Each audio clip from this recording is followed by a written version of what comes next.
അസ്സലാമലൈക്കും. ഇന്ന് ഞാനിവിടെ ഒരു പെപ്പർ ചിക്കൻ ആണ് ഉണ്ടാക്കുന്നത്. അപ്പൊ നമുക്ക് ആ പെപ്പർ ചിക്കൻ എങ്ങനെ ഉണ്ടാക്കാം, അതിന് എന്തെല്ലാം ഇൻഗ്രീഡിയൻസ് വേണം നോക്കാം. ഇതിന് വേണ്ടി ഞാൻ എടുത്തിരിക്കുന്നത് ഒരു 1.5 കിലോ ചിക്കൻ ആണ് എടുത്തിരിക്കുന്നത്. കറിക്കട്ട് പോലെ കട്ട് ചെയ്തതാണ്. ഒരു 1/4 കിലോ ചുവന്നുള്ളി ഒന്ന് മിക്സിയിൽ ഒന്ന് ക്രഷ് ചെയ്തെടുത്തതാണ്. പിന്നെ വെളിച്ചെണ്ണയാണ് എടുത്തിരിക്കുന്നത്. 1 ടീസ്പൂൺ മഞ്ഞൾപ്പൊടി, 2 ടീസ്പൂൺ കുരുമുളക് പൊടി, 2 ടീസ്പൂൺ കുരുമുളക്, 1 ടീസ്പൂൺ പെരിഞ്ജീരകം, 1 ടീസ്പൂൺ നല്ല ജീരകം, പിന്നെ ഉപ്പ്, തൈര് ഒരു 3 ടേബിൾ സ്പൂൺ വരെ ഉപയോഗിക്കാം. ഒരു 2 ടീസ്പൂൺ ഗരം മസാല പൗഡർ, ഒരു പിടി മല്ലിയില, ഒരു 2 ടീസ്പൂൺ ഇഞ്ചി ചതച്ചത്, 2 പിടി കറിവേപ്പില, 2 ടീസ്പൂൺ വെളുത്തുള്ളി ചതച്ചത്, ഒരു 6 പച്ചമുളക് എടുത്തിട്ടുണ്ട്. പിന്നെ ഫ്രഷ് ക്രീം എടുത്തിട്ടുണ്ട് ഞാൻ. അത് നിർബന്ധമല്ല, ആവശ്യമുള്ളവർക്ക് മാത്രം മതി. ഇത്രയും സാധനങ്ങളാണ് നമ്മളിപ്പോൾ പെപ്പർ ചിക്കൻ ഉണ്ടാക്കാൻ എടുത്തിരിക്കുന്നത്. ഇപ്പൊ നമുക്ക് ആദ്യം തന്നെ ഞാനൊരു പാൻ അടുപ്പത്ത് വെച്ചിട്ടുണ്ട്. അതിലേക്ക് നമുക്ക് കുരുമുളക്, പെരിഞ്ജീരകം, അതേപോലെ തന്നെ നല്ല ജീരകം, ഇത് 3ഉം കൂടെ നമുക്കൊന്ന് നന്നായി വറുത്ത് ഇതൊന്ന് പൊടിച്ചെടുക്കണം.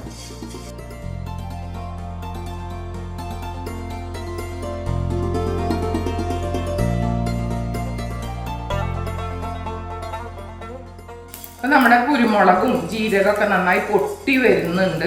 അപ്പൊ ആ പൊട്ടൽ കഴിഞ്ഞു കഴിഞ്ഞാൽ നമുക്ക് തീ ഓഫ് ചെയ്തിട്ട് ഇതൊന്ന് മിക്സിയിലിട്ട് പൊടിച്ചെടുക്കാം. അപ്പൊ അതേ നമ്മുടെ ആ വറുത്തെടുത്ത കുരുമുളകും ഒക്കെ പൊടിച്ചെടുത്തിട്ടുണ്ട്. ഇനി നമുക്ക് ഇതൊന്ന് ചിക്കനിൽ തേച്ച് വെക്കണം. അപ്പൊ ഇനി നമുക്ക് ഈ ചിക്കനിൽ മസാല തേച്ച് വെക്കാം. അപ്പൊ നമ്മൾ ഈ പൊടിച്ചെടുത്ത മസാലക്കൂട്ട് മൊത്തമായിട്ട് ഇട്ട് കൊടുക്കുന്നുണ്ട് ഞാൻ. പിന്നെ നമ്മൾ നേരത്തെ പറഞ്ഞ ആ വെളുത്തുള്ളി ഇഞ്ചി ചതച്ചത് 2 ടീസ്പൂണ് പറഞ്ഞിരുന്നു. ഓരോ ടീസ്പൂണ് നമുക്ക് ഇതിലേക്ക് ഇട്ട് കൊടുക്കാം. പിന്നെ നമുക്ക് വേണ്ടത് ഉപ്പാണ് ഇട്ട് കൊടുക്കേണ്ടത്.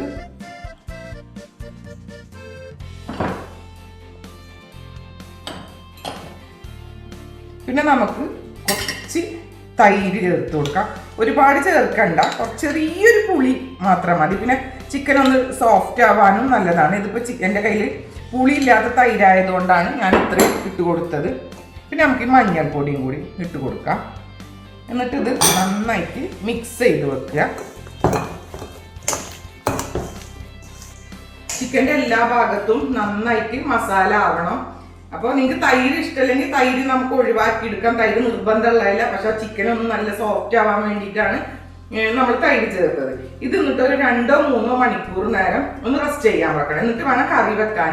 ഇനി നിങ്ങൾക്ക് തിരക്കാണ്, പെട്ടെന്ന് കറി ഉണ്ടാക്കിയെടുക്കണമെന്നുണ്ടെങ്കിൽ നമുക്ക് ഈ ഒരു 2 മണിക്കൂർ വെക്കണം എന്നില്ല. നമുക്കൊരു 10 മിനിറ്റ് ഇതുപോലെ മസാല തേച്ച് വെച്ച് ബാക്കിയുള്ളതൊക്കെ വഴറ്റി വരുമ്പോഴേക്ക് റെഡിയാവും. അപ്പൊ നമുക്ക് അങ്ങനെ റെഡിയാക്കി എടുക്കാം. അപ്പൊ എന്തായാലും ഞാനിപ്പോൾ ഒരു 2 മണിക്കൂർ നേരം ഇതൊന്ന് റെസ്റ്റ് ചെയ്യാൻ വെക്കുന്നുണ്ട്. എന്നിട്ട് അതിന് ശേഷം നമുക്കിത് കറി വെച്ച് വെക്കാം. ഇപ്പൊ 2 മണിക്കൂറായിട്ടുണ്ട് നമ്മളുടെ മസാല തേച്ച് വെച്ചിട്ട്. അപ്പൊ നമുക്കിനി അതിന്റെ കറികൾ എങ്ങനെയാണ് ഉണ്ടാക്കുക നോക്കാം. ഇപ്പൊ ഞാനൊരു പാൻ അടുപ്പത്ത് വെച്ചിട്ടുണ്ട്, നല്ല ചൂടായിട്ടുണ്ട്. നമുക്ക് അതിൽ കുറച്ച് വെളിച്ചെണ്ണ ഒഴിച്ചു കൊടുക്കാം.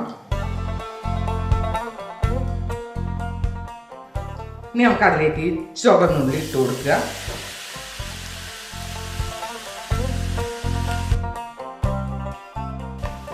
ഇതിലേക്ക് നമുക്ക് കുറച്ച് ഉപ്പിട്ട് കൊടുക്കാം. അധികം ഇടണ്ട, നമ്മൾ ചിക്കനിൽ ഉപ്പിട്ടതാണ്, അപ്പൊ കുറച്ച് ഉപ്പിട്ട് കൊടുത്താൽ മതി.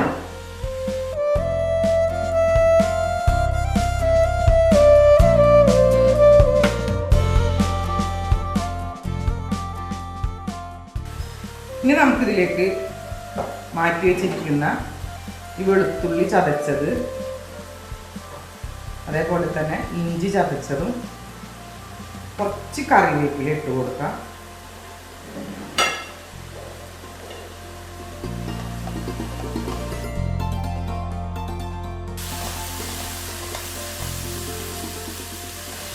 അപ്പോൾ നമ്മുടെ ചുവന്നുള്ളിയും ഇഞ്ചിയും വെളുത്തുള്ളിയും ഒക്കെ നന്നായി വഴന്ന് വന്നിട്ടുണ്ട്. ഇനി നമുക്ക് അതിലേക്ക് നമ്മൾ നേരത്തെ മസാല തേച്ച് വെച്ചിരിക്കുന്ന ചിക്കന് ഇട്ട് കൊടുക്കുക.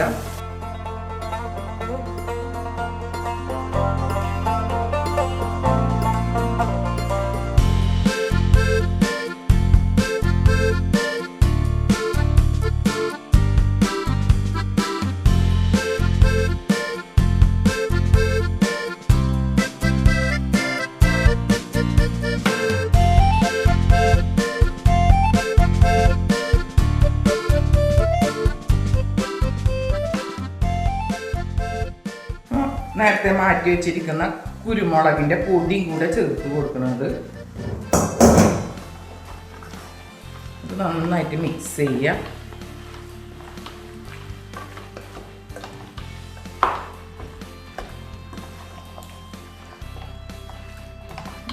വെള്ളമൊന്നും ചേർക്കണില്ല, നമുക്ക് ചിക്കനിൽ നിന്ന് തന്നെ വെള്ളം വരും. അപ്പം നമുക്ക് ഇനി ഇതൊന്ന് മൂടി വെച്ച് ഒന്ന് വേവിച്ചെടുക്കാം.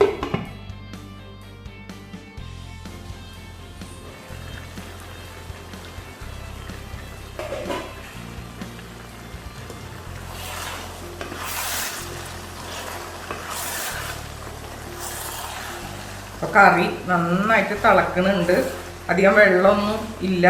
അപ്പോൾ നിങ്ങൾക്ക് വെള്ളം കൂടുതൽ വേണമെങ്കിൽ കുറച്ച് വെള്ളം ഒഴിച്ചു കൊടുക്കുക. അതിപ്പോൾ എനിക്ക് ചിക്കനിൽ നിന്നുള്ള വെള്ളം തന്നെയാണ് വന്നിരിക്കുന്നത്. നിങ്ങൾക്ക് ഇനി കുറച്ചും കൂടി നിങ്ങളുടെ ചിക്കനിൽ അങ്ങനെ വെള്ളം ഇല്ലെങ്കിൽ കുറച്ച് അധികം ഒഴിക്കരുത്, കുറച്ച് വെള്ളം ഒഴിച്ചു കൊടുക്കുക. ഇനി നമുക്കിത് വീണ്ടും നമുക്കിത് മൂടി വെച്ചിട്ട് നന്നായിട്ട് വേവിച്ചെടുക്കാം.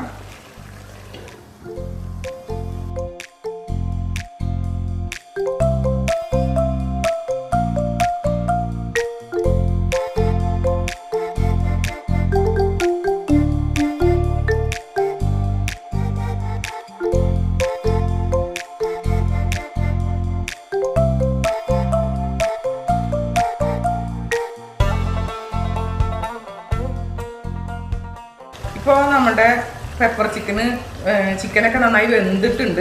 പിന്നെ പെപ്പർ ചിക്കൻ എന്ന് പറയുമ്പോൾ ഇത്രയും ഗ്രേവി ശരിക്കും ഉണ്ടാവാറില്ല നമ്മൾ പുറത്തൊക്കെ പോയി കഴിക്കുമ്പോൾ. അപ്പോൾ നമുക്ക് ഈ ഒരു രീതിയിൽ വേണമെങ്കിൽ നമുക്ക് ഇങ്ങനെ തന്നെ ഓഫ് ചെയ്യാം. അപ്പോൾ ഞാനിതൊന്നും കൂടെ വറ്റിച്ച് ഗ്രേവി ഒന്ന് മാറ്റിയെടുക്കുന്നുണ്ട്. അപ്പോൾ അത് തുറന്ന് വെച്ചിട്ട് ഇനി നമുക്ക് വേവിച്ചെടുക്കാം. അല്ലെങ്കിൽ അതിൻ്റെ ആ ഒരു ആവിയുടെ വെള്ളം കൂടെ തട്ടിയിട്ട് പിന്നെയും വെള്ളം വരും. അപ്പോൾ അതുകൊണ്ട് ഇനി ഞാനിത് തുറന്ന് വെച്ച് കത്തിക്കുകയാണ്. ഇനി നമുക്ക് കുറച്ച് ഗരം മസാല പൗഡർ ഇട്ട് കൊടുക്കാം.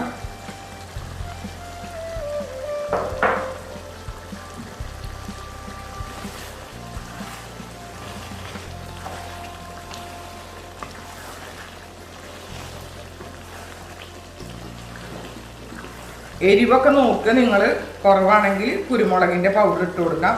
പിന്നെ പച്ചമുളക് ഞാൻ ഇടുന്നുണ്ട്, അത് എരിവിന് വേണ്ടിയിട്ടല്ല, കാണാനൊരു ഭംഗിക്ക് വേണ്ടിയിട്ട് ഇട്ട് കൊടുക്കണതാണ്.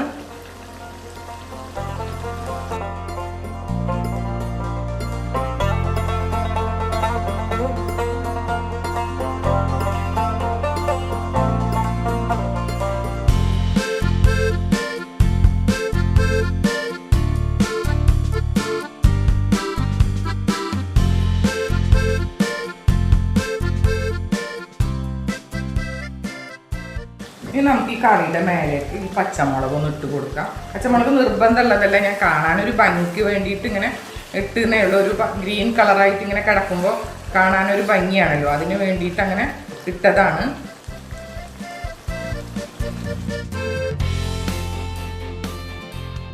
ഇനി നമുക്ക് ഇതിൻ്റെ മേലേക്ക് കുറച്ച് കറിവേപ്പിലയും അതേപോലെ തന്നെ കുറച്ച് മല്ലിയിലയും കൂടെ ഇട്ട് കൊടുക്കാം.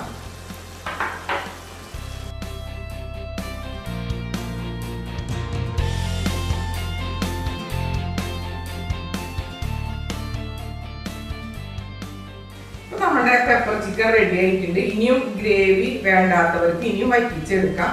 അപ്പൊ നമുക്ക് ഇതൊരു പാത്രത്തിലേക്ക് മാറ്റുക. ഈ പെപ്പർ ചിക്കനെ തന്നെ നമുക്ക് ഇതിൽ കുറച്ചും കൂടെ തൈരും ഫ്രഷ് ക്രീമും കൂടെ ആഡ് ചെയ്താൽ ഇത് വേറൊരു കറിയായിട്ട് മാറും. അപ്പൊ നമുക്കത് പകുതി നമുക്ക് പെപ്പർ ചിക്കൻ ആക്കിയിട്ട് എടുക്കാം, പകുതി നമുക്ക് ഫ്രഷ് ക്രീം ചേർത്തിട്ട് ആ കറിയും നമുക്ക് എങ്ങനെയുണ്ടെന്ന് നോക്കാം.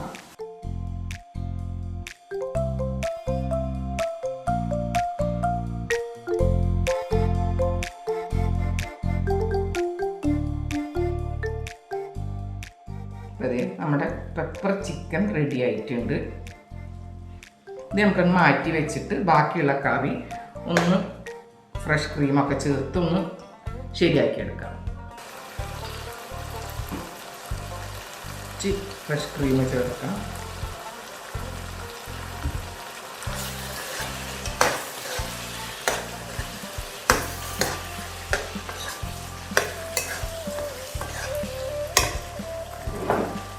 ഒരു ടീസ്പൂൺ തൈരും കൂടെ ചേർക്കാം നമുക്ക്.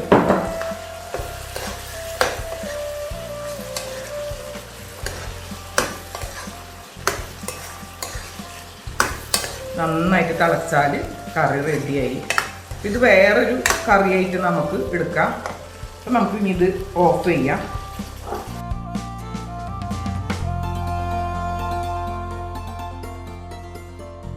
ഒരു കാണാനൊരു ഭംഗിക്ക് വേണ്ടിയിട്ട് നമുക്ക് കുറച്ച് ഫ്രഷ് ക്രീം,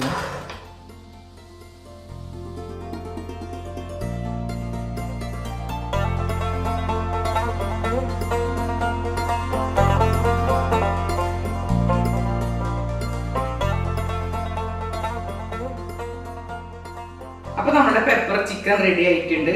അപ്പോൾ നിങ്ങൾ ആ ഒരു ടേസ്റ്റിൽ നിന്ന് വ്യത്യസ്തമാക്കാൻ വേണ്ടിയിട്ട് നമുക്ക് അതിൽ കുറച്ച് തൈരും കുറച്ച് ഫ്രഷ് ക്രീമും കൂടെ ആഡ് ചെയ്താൽ വേറൊരു ടേസ്റ്റ് ആയിട്ട് മാറും. അപ്പോൾ നമുക്ക് ഒരേ ഇതിൽ തന്നെ നമുക്ക് 2 കറികൾ ഉണ്ടാക്കിയെടുക്കാൻ പറ്റും. ഫ്രഷ് ക്രീമൊക്കെ കൂടി വരുമ്പോൾ ഒരു ക്രീമി ടേസ്റ്റ് വരുമ്പോൾ അതിൻ്റെ ഒരു വ്യത്യസ്തമായിട്ടുള്ള ഒരു ടേസ്റ്റാണ് അതിന് വരിക.